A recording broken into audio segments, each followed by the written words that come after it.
Hi hello welcome to my channel. Litchis season వచ్చేసింది. మరి లిచీస్తో టేస్టీగా జెల్లీ చేసేసుకుందాం. ఎలా చేసుకోవాలో కూడా చూసేయండి. కాకపోతే ఇందులో ట్విస్ట్ ఏంటంటే ప్రిజర్వేటివ్స్ లేకుండా అలాగే జెలటిన్ వాడకుండా చేసుకుందాం ఈ లిచీస్తో జెల్లీ అనేది. పిల్లలు చాలా ఇష్టపడి తింటారు. అలాగే చాలా సింపుల్గా కూడా చేసేసుకోవచ్చు. ఈజీగా తక్కువ కాస్ట్లో అయిపోతుంది. చూస్తున్నారు కదా, దీన్ని అగర్ అగర్ అంటారు. దాంతోనే ఇవాళ మన జెల్లీ చేసేసుకుందాం. జెలటిన్ అస్సలు అవసరమే లేదు.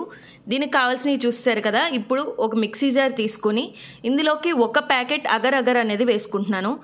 ఇలా వేసుకుని అయినా చేసుకోవచ్చు, లేకపోతే దీన్ని వేరే ప్రొసీజర్లో కూడా చేసుకోవచ్చు. హాట్ వాటర్లో కనుక నానబెట్టేసుకుని చేసుకున్నారంటే అది కూడా మంచిగానే వస్తుంది. లేదు అంటే కనుక ఇలా చక్కగా బ్లెండింగ్ జార్లో వేసేసుకుని చక్కగా పౌడర్ లాగా చేసేసుకోవాలి. పౌడర్ వీలైనంత మెత్తగా ఉండేలా చూసుకోండి. అప్పుడే పార్టికల్స్ లాగా లేకుండా చక్కగా ఈవెన్గా వస్తుంది జెల్లీ అనేది. చాలా స్మూత్ టెక్స్చర్ కూడా ఉంటుంది. మరి ఈలోపు లిచీస్ శుభ్రం చేసేసుకుందాం. చూస్తున్నారు కదా, ఈ లిచీస్ని ఇలా చక్కగా పొట్టంతా కూడా తీసేసుకొని గింజలు కూడా తీసేసుకోవాలి. ఈ మిక్సీ జార్లో చూసారు కదా ఎంత చక్కగా పౌడర్ అయిపోయిందో. ఈ పౌడర్ కూడా పక్కన పెట్టేసుకుందాం. లిచీస్ అన్నీ ఓపెన్ చేసాను కదా, ఆ లిచీస్ని కూడా ఇలా గింజలు తీసేసి చిన్నగా ముక్కలుగా కట్ చేసేసుకోవాలి. ఇందులో నేను హాఫ్ లిచీస్ని మాత్రం ఇలా పీసెస్ లాగా కట్ చేసుకుంటున్నాను. అలాగే మిగిలిన లిచీస్ని నేను ఇలాగే ఉంచేస్తున్నాను. అది ఎందుకు అనేది చూసేయండి.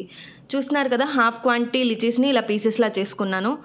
నేను ఇక్కడ ఒక ప్యాకెట్ చేస్తున్నాను కాబట్టి అందులోకి 10 లిచీస్ విడిగా తీసుకుంటున్నాను పీసెస్ లాగా. అలాగే ఇంకొక 10 లిచీస్ అనేవి నార్మల్గానే ఉంచేసుకుంటున్నాను. ఇప్పుడు ఈ పాట్లోకి నేను 1/2 లీటర్ వాటర్ అనేది యాడ్ చేస్తున్నాను. ఇందులోకి తగినంత షుగర్ కూడా వేసుకోండి, మీ స్వీట్నెస్కి తగినంత. నేనైతే 3 స్పూన్స్ యాడ్ చేశాను. ఇప్పుడు ఇందులోకి నేను తీసుకున్న అగరగర్ పౌడర్ కూడా వేసేసుకుని బాగా మిక్స్ చేసుకుంటున్నాను. చూస్తున్నారు కదా, చక్కగా మిక్స్ అయిపోయింది. ఈ మిక్స్ అయ్యి ఇది బాయిల్ అయ్యేలోపు మనం కావాల్సిన మౌల్డ్స్ కూడా ప్రిపేర్ చేసేసుకుందాం. ఆ లోపు ఫుల్గా ఉన్న లిచీస్ని పేస్ట్ చేసేసుకోవాలి. వీలైనంత మెత్తగా పేస్ట్ చేసేసుకోండి, లిక్విడ్ లాగా అయిపోవాలి. ఈ లిక్విడ్ని పక్కకు పెట్టేసుకుందాం. చూస్తున్నారు కదా, వాటర్ అంతా కూడా బాయిల్లోకి వచ్చేసింది. చక్కగా బుడగలు వస్తూ బాగా బాయిల్ అయిపోయి ట్రాన్స్పరెంట్గా అయిపోయింది. ఇప్పుడు దీన్ని మనం స్విచ్ ఆఫ్ చేసేసుకోవాలి. ఇలా చక్కగా బాయిల్ అయితే చాలు, ఎక్కువగా కూడా అవ్వాల్సిన అవసరం లేదు. చిక్కబడిపోతుంది ఆటోమేటిక్గా చల్లారే కొద్దీ. ఇది ఇలా పక్కకు పెట్టేసుకున్న తర్వాత మనం మౌల్డ్స్ అనేవి తీసుకోవాలి. మీకు నచ్చిన మౌల్డ్స్ మీరు తీసుకోండి.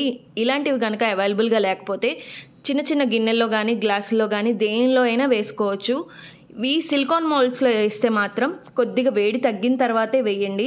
స్టీల్ గ్లాసులు అయితే కనుక వేడిగా ఉన్నా కానీ పర్వాలేదు. చూస్తున్నారు కదా, ఈ చిన్న చిన్న పీసెస్ అనేవి నేను చక్కగా ఇలా ఫిల్ చేసేసుకున్నాను. చేసుకున్న తర్వాత ఆల్రెడీ బ్లెండ్ చేసుకున్న లిచీస్ అనేవి వడకట్టేసుకోవాలి. అప్పుడు పొట్టు అనేది లేకుండా చాలా బాగుంటుంది. చూస్తున్నారు కదా, చక్కగా ఆ చల్లారిపోయిన లిక్విడ్లోకి లిచీ జ్యూస్ అంతా కూడా మిక్స్ చేసేసుకుని మనం మౌల్డ్స్లో కొద్ది కొద్దిగా యాడ్ చేసుకోవాలి. మరీ పై వరకు పోసేకండి, కొంచెం గ్యాప్ ఉంచుకోండి. చక్కగా వస్తుంది షేప్స్ అనేవి, చాలా పర్ఫెక్ట్గా ఉంటుంది.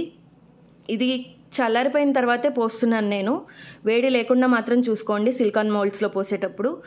చాలా పర్ఫెక్ట్గా వస్తాయి జెల్లీస్. అలాగే టేస్ట్ కూడా చాలా బాగుంటుంది, న్యాచురల్ ఫ్రూట్ టేస్ట్ ఉంటుంది. చూస్తున్నారు కదా ఎంత బాగా రెడీ అయినాయో. పీసెస్ కట్ చేస్తుంటే లోపల చిన్న చిన్న పీసెస్ కూడా చాలా బాగా వస్తాయి నోట్లోకి. టేస్ట్ అనేది కూడా చాలా బాగుంటుంది. పిల్లలకి ఇలా చేసి పెట్టారు అంటే ఫ్రూట్స్ తిన్నని పిల్లలు కూడా చాలా ఇష్టపడి తింటారు. మరి ఇంకెందుకు లేట్, మీ ఫ్రెండ్స్ అండ్ ఫ్యామిలీకి ఈ రెసిపీ షేర్ చేసేయండి, లైక్ చేయండి, కామెంట్ చేయండి, సబ్స్క్రైబ్ చేసుకోండి నా ఛానల్ని. Thank you.